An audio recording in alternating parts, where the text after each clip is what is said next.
welcome to my second or third, depending on how you look at it, video about my Sisterlock journey. This one I decided to do 7 things I wish I'd known before I got Sisterlocks.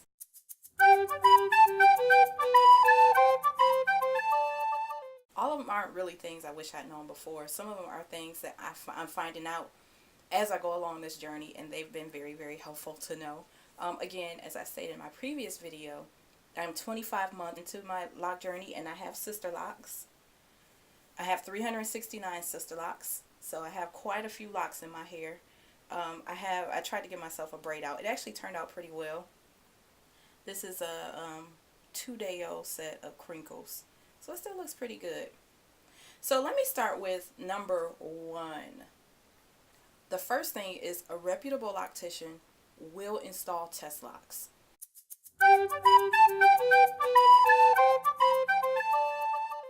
So when I first called around to get Sisterlocks, I had done a little bit of research. Even though I had made up my mind before that I wanted Sisterlocks, I did a little bit of research.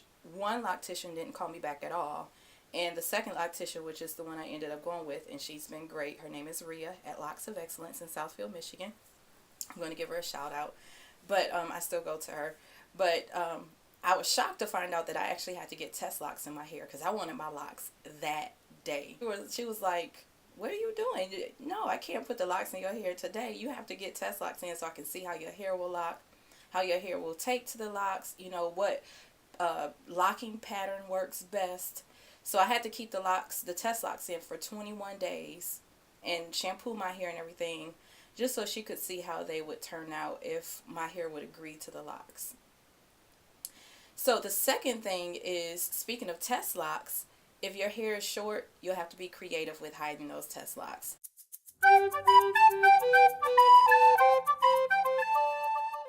Mine were installed right in the back, so right in the back section up in here, and my hair was not anywhere near as long as it is now.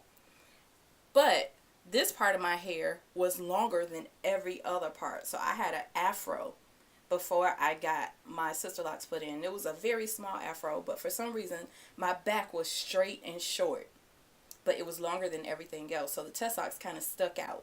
So what I had to do was I had to tuck them inside of a headband and wear headbands around my afro until it was time for my install. So number 3 is, unless you have 550 plus locks, you will see some scalp in the beginning.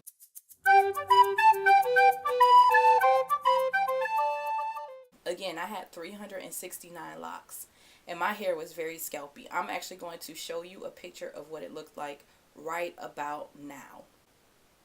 So you can see my hair was very scalpy. It wasn't horrible. I know some people call it the wet chicken look, but by me wearing my hair short before, you know, wearing my hair in all these different kind of styles, confidence was not an issue. And I was still getting compliments even on the baby brand new Sisterlocks. So it wasn't about a lack of confidence, but some people, they don't like that look. But it is a journey, so you have to get used to it. It fills in rather quickly. Mine filled in within like the first couple months. So it's not something that stays. It's just something you have to accept in the very beginning stages. So number 4, your journey is really yours alone.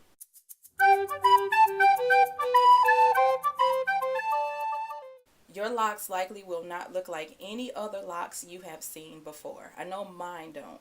I have yet to find my lock twin. And that's a good thing, because everybody's hair pattern, you know, everyone's texture, everyone's loctician, you know, they're different, and the combination of those make your locks uniquely you. So number 5. Let's see, number 5. There we go. So take lots of pictures throughout your journey.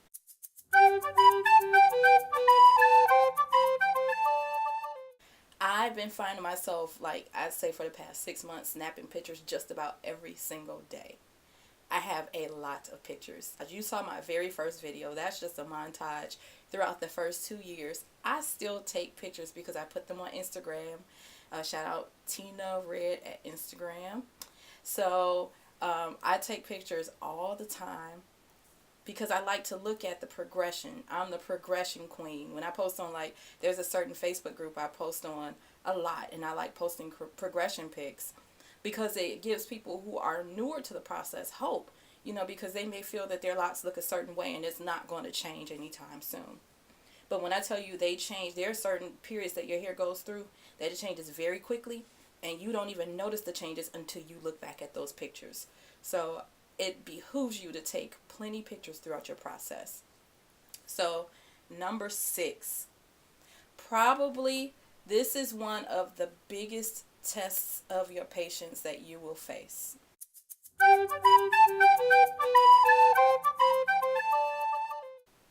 And I say that because, especially if you're starting short, a lot of people that are starting short want to know, when is my hair going to grow? When is my hair going to grow? When is it going to grow?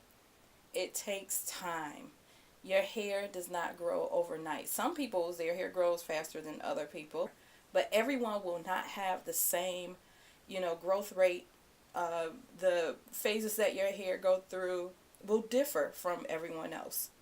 So it's just best to exhibit patience, not to try to rush it along trying any tricks, because it's possible you could damage your locks, and you definitely don't want to damage such an expensive investment. And finally, number 7, some people will be by the book.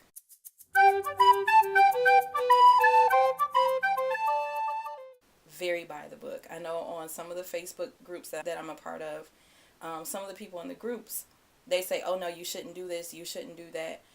It really is best, if you have a consultant, to check with your consultant before you take random people's advice. Even if the person offering you the advice is a consultant themselves, they still have not been in your hair.